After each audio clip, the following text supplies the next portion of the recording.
మనం ఏదైనా బిజినెస్ చేద్దామా మరి? ఏమైనా ఐడియా ఉందా? మనకు తిండికి సంబంధించిన బిజినెస్ మొదలు పెట్టొచ్చు. తిండి గురించి కాకుండా ఇంకేమీ నీ బుర్రకు ఆలోచనకి రాదా? నా మాట నువ్వు ఒప్పుకో, మనం ఏదైనా ఢాబా ఓపెన్ చేద్దాం. ధాబా పొద్దురా బాబు. ఓ బాబా యొక్క ఢాబా ఎంత ఫేమస్ అయిందో తెలుసు కదా నీకు.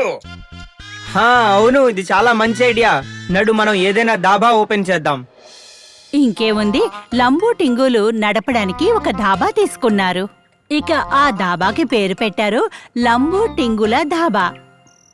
పద, తయారైంది లంబూ టింబులే ధాబా. ఢాబా అయితే సిద్ధమైపోయింది, కానీ ఇప్పుడు ఏం చేయాలి? చేసేదేంటంటే నేను కిచెన్ చూసుకుంటాను, నువ్వు కస్టమర్స్ ని చూసుకో. లేదు, నేను కిచెన్ ని చూసుకుంటాను, నువ్వు గ్రాహకుల్ని చూసుకో, సరేనా? లేదు లేదు, నువ్వు కిచెన్ వద్దు.